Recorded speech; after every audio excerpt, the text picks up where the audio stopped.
Donald ட்ரம்பின் 5 நாள் ஒத்திவைப்பும் பொளந்து கட்டும் ஈரானும் பற்றியெரியும் இஸ்ரேலிய ஆக்கிரமிப்பின் டிமோனா அணுசக்தி வளாகமும் ஈரானிய ஏவுகணை மலையில் நனையும் அமெரிக்க கட்டளை தளங்களும் அவசரமாக ஈரான் களமிறக்கப் போகும் ரகசிய ஆயுதமும் டொனால்ட் ட்ரம்பின் போலியான அறிவிப்புகளும் தந்திரமான சதுரங்க ஆட்டத்தின் அடுத்த கட்ட நகர்வுகளும் இதற்கு பின்னால் இருக்கக்கூடிய மிக முக்கியமான 4 விடயங்களும். இதற்கு பிறகு கண்ணுக்கு கண் அல்ல, கண்ணுக்கு ஈடாக நாங்கள் உங்களுடைய தலையை எடுப்போம். டொனால்ட் ட்ரம்பின் போலியான அறிவிப்புகளுக்கு ஈரானிய தலைமைகள் வழங்கியிருக்கக்கூடிய பதிலடிகளும் களத்தினுடைய உண்மையான யதார்த்தமும். எண்ணெய் விலையை சந்தையில் மீண்டும் அதிகரித்த ஈரானின் தரமான சம்பவங்கள்.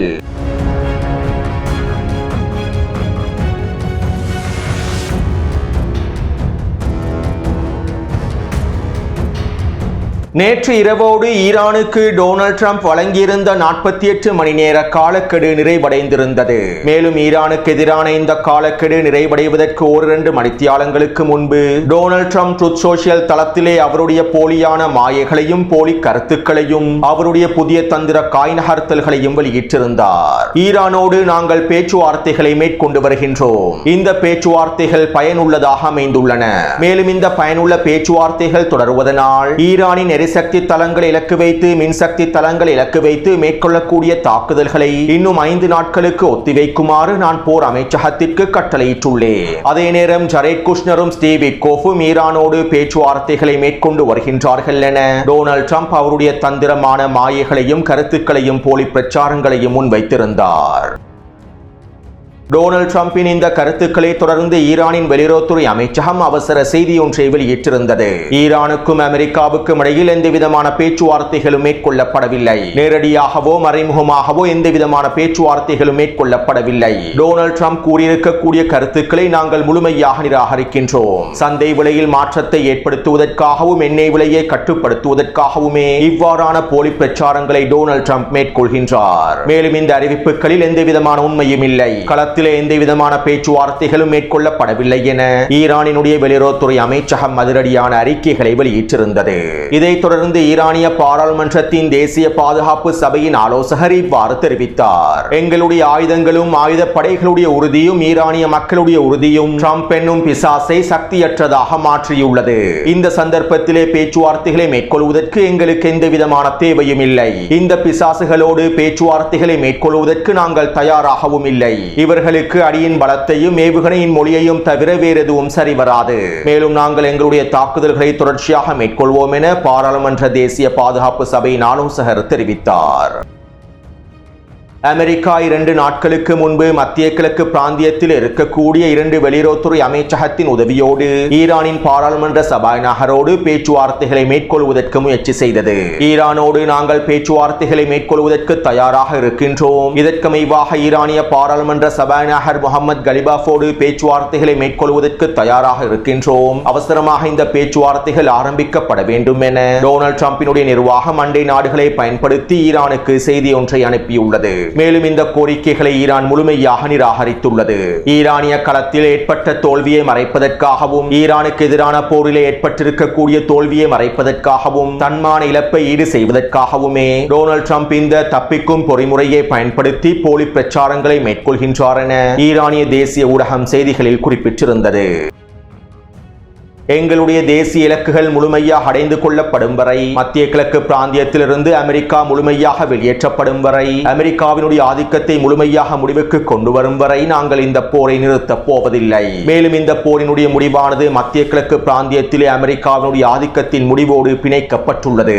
சர்வதேச சந்தையில் மாற்றத்தை ஏற்படுத்துவதற்காகவும் எண்ணெய் விலையை குறைப்பதற்காகவும் நிதி நெருக்கடிகளை குறைப்பதற்காகவும் டொனால்ட் ட்ரம்ப் இவ்வாறு போலி பிரச்சாரங்களை மேற்கொள்ளலாம். ஆனால் இந்த பிரச்சாரங்களின் மூலமாக அவர்கள் அடைந்து கொள்ளக்கூடிய நன்மைகள் ஒரு பொழுதும் நீடிக்காது. மேலும் நாங்கள் களத்தில் உறுதியாகவே இருக்கின்றோம். இறுதி இலக்கை அடையும் வரை நாங்கள் இந்த போரை தொடருவோம் என ஈரானிய IRGC ராணுவத்தின் விண்வெளி படையினுடைய தளபதி தெரிவித்தார். இதைத் தொடர்ந்து ஈரானிய பாராளுமன்ற சபாநாயகர் முகமது கலிபாஃப் இவ்வாறு தெரிவித்தார். சர்வதேச சந்தையில் தாக்கத்தினை ஏற்படுத்துவதற்காகவே இவ்வாறான போலி பிரச்சாரங்களை அவர் மேற்கொள்கின்றார். அமெரிக்காவோடு நாங்கள் எந்த விதமான பேச்சுவார்த்தைகளையும் மேற்கொள்ளவில்லை. நேரடியாகவோ மறைமுகமாகவோ எந்த பேச்சுவார்த்தைகளையும் மேற்கொள்ளவில்லை. பேச்சுவார்த்தைகளை மேற்கொள்வதற்கான எந்த தேவையும் எங்களுக்கு இல்லை. மேலும் டொனால்ட் ட்ரம்ப் இந்த கருத்துக்களின் மூலமாக சர்வதேசத்தை வேண்டுமானாலே மாற்றலாம், ஆனால் ஈரானியர்களை ஒரு பொழுதுமே மாற்ற முடியாது. மேலும் யுத்த களத்திலே எங்களுடைய இலக்குகளை முழுமையாக அடைந்து கொள்ளும் வரை நாங்கள் இந்த போரை நிறுத்தப் போவதில்லை என பாராளுமன்ற சபாநாயகர் முகமது கலிபாஃப் அவர்கள் தெரிவித்தார்.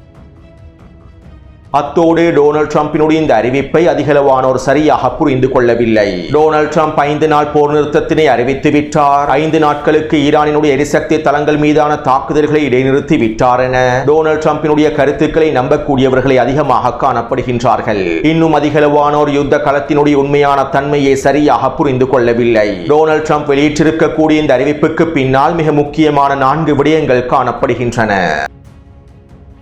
ஒன்று, டொனால்ட் ட்ரம்ப் வெளியிட்டிருக்கக்கூடிய கருத்துக்கள் சர்வதேச சந்தையில் எண்ணெய் விலையை குறைப்பதற்காகவும் சர்வதேச சந்தையை கட்டுப்படுத்துவதற்காகவும் மேற்கொள்ளப்பட்டிருக்கக்கூடிய பிரச்சாரமாகும். டொனால்ட் ட்ரம்ப் இந்த அறிக்கையை வெளியிட்டதும் சர்வதேச சந்தையில் எண்ணெய் விலையானது $6 குறைவடைந்திருந்தது.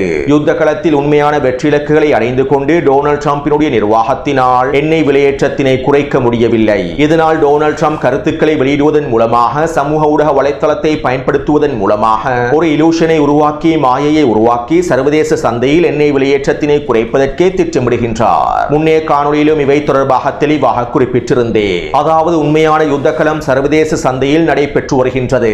எண்ணெய் விலையேற்றத்தினை $200 அதிகரிப்பதற்கு ஈரான் எல்லாவிதமான முயற்சிகளையும் மேற்கொள்கின்றது. இதன் மூலமாக அமெரிக்காவின் பொருளாதாரத்தை முடக்கிவிட முடியும். மேலும் இதனை முறியடிப்பதற்காகவே டொனால்ட் ட்ரம்பும் காய் நகர்த்தல்களை மேற்கொள்கின்றார். சர்வதேச சந்தை என்கின்ற போர்க்களத்தில் வெற்றி கொள்வதற்காக டொனால்ட் ட்ரம்ப் இவ்வாறான போலி பிரச்சாரங்களையும் மாயைகளையும் வெளியிடுகின்றார். அத்தோடு இந்த தகவல்களின் மூலமாக அறிக்கைகளின் மூலமாக டொனால்ட் ட்ரம்ப் பல $1 மில்லியன் லாபமாக அடைந்து கொண்டுள்ளார். அதாவது டொனால்ட் ட்ரம்ப் இந்த அறிக்கைகளை தகவல்களை வெளியிடுவதற்கு 15 மணித்தியாலங்களுக்கு முன்பே அமெரிக்க எண்ணெய் நிறுவனங்களின் மூலமாக மிகப்பெரிய எண்ணெய் வர்த்தகம் நடைபெற்றுள்ளது. 6200 பேரல் எண்ணெய் கைமாற்றம் செய்யப்பட்டுள்ளது. இதற்கான ஒப்பந்தங்கள் வேகமாக முடிவடைந்துள்ளன. டொனால்ட் ட்ரம்ப் இந்த கருத்துக்களை வெளியிடுவதற்கு 15 நிமிடங்களுக்கு முன்பே இந்த ஒப்பந்தங்கள் அனைத்தும் நடைபெற்றுள்ளன. இதன் மூலமாக $580 மில்லியன் எண்ணெய் வியாபாரம் நடைபெற்றுள்ளது.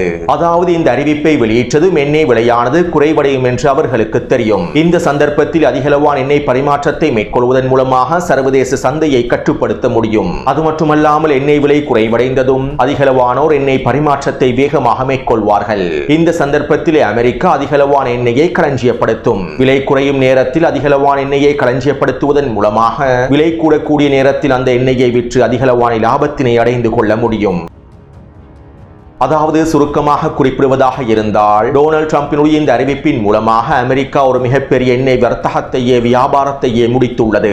இதன் மூலமாக அதிகளவான லாபத்தையும் ஈட்டியுள்ளது. நான் முன்னே காணொலியிலும் இவை தொடர்பாக தெளிவாக குறிப்பிட்டிருந்தேன். இந்த சதுரங்க ஆட்டத்தில் ஈரான் எவ்வாறு தந்திரமாக காய்களை நகர்த்துகின்றதோ அதே போன்று அமெரிக்காவும் காய்களை நகர்த்துகின்றது. தற்போது டொனால்ட் ட்ரம்ப் தந்திரமாக அவருடைய லாபத்தினை அடைந்து கொள்வதற்கு இந்த சதுரங்க ஆட்டத்தில் காய் நகர்த்தல்களை மேற்கொண்டுள்ளார். ஒரு அறிவிப்பின் மூலம் எண்ணெய் விலையில் மாற்றத்தை ஏற்படுத்தி அதிகளவான எண்ணெயை வியாபாரம் செய்து லாபங்களை அடைந்து கொண்டு பிறகு அதிகளவான எண்ணெயை களஞ்சியப்படுத்தி எண்ணெய் விலை மீண்டும் அதிகரிக்கும் சந்தர்ப்பத்தில் அவற்றை விற்பனை செய்து இன்னும் அதிகளவான லாபங்களை அடைந்து கொள்வதே அவருடைய குடும்ப வியாபாரத்தின் அது முக்கியமான நோக்கமாகும். இன்னும் தெளிவாக குறிப்பிடுவதாக இருந்தால் அமெரிக்காவினுடைய எண்ணெய் வர்த்தகத்தில் டொனால்ட் ட்ரம்பினுடைய மருமகனான ஜரேட் குஷ்னர் நேரடியாக தொடர்பு படுகின்றார். எனவே டொனால்ட் ட்ரம்பினுடைய இந்த அறிவிப்பின் மூலமாக அதிகளவான லாபத்தினை அவருடைய மருமகன் ஜரேட் குஷ்னர் அடைந்து கொண்டுள்ளார்.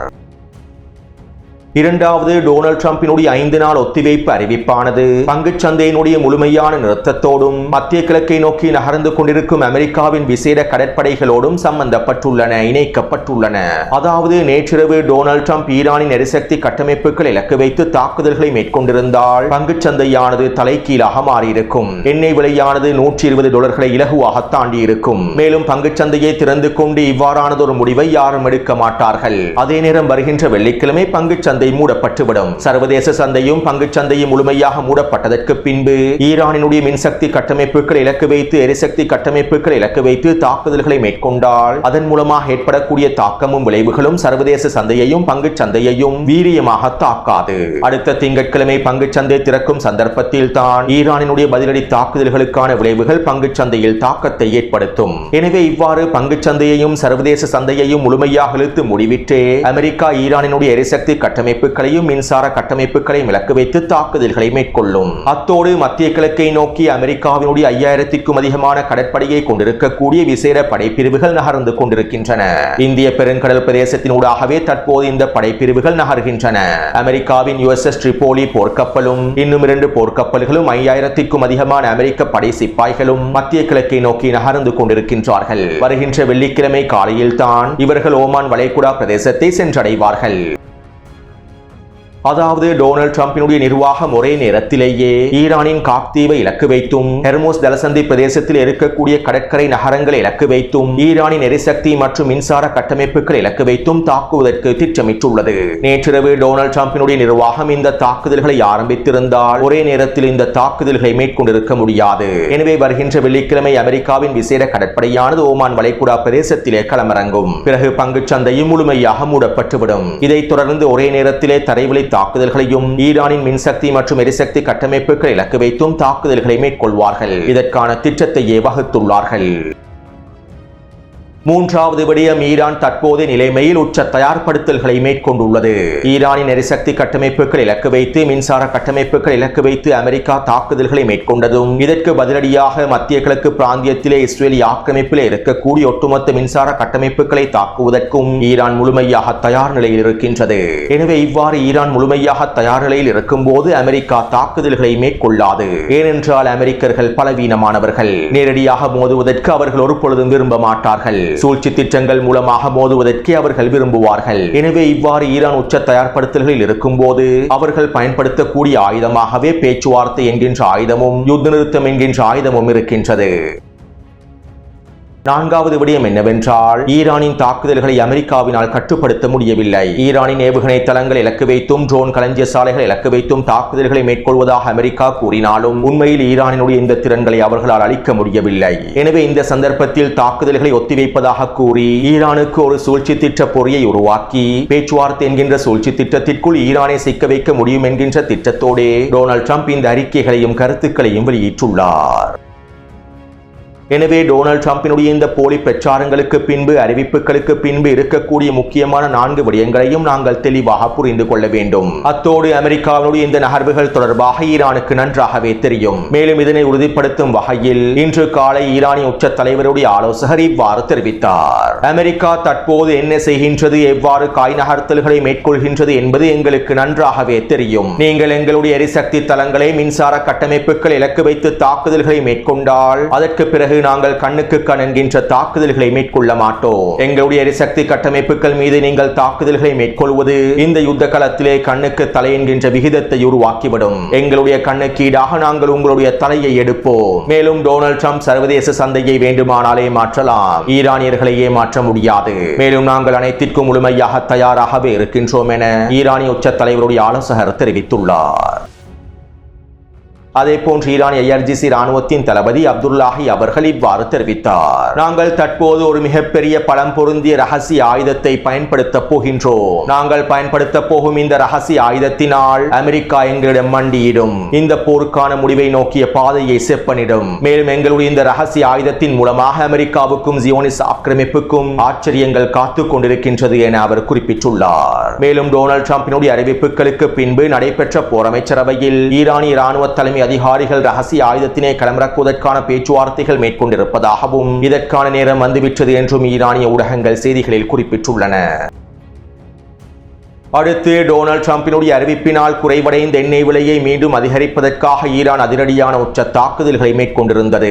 இதற்கமைவாக இஸ்ரேலிய ஆக்கிரமிப்பின் டிமோன் அணுசக்தி வளாகத்திற்கு அருகாமையில் ஏவுகணை தாக்குதல்களை மேற்கொண்டிருந்தது. இந்த தாக்குதலிலே 3 கட்டிடங்கள் சிதைக்கப்பட்டிருப்பதாக தெரிவிக்கப்படுகின்றது. இதைத் தொடர்ந்து டெல் அவீவ் பிரதேசத்தை இலக்கு வைத்தும் ஏவுகணை தாக்குதல்கள் மேற்கொள்ளப்பட்டன.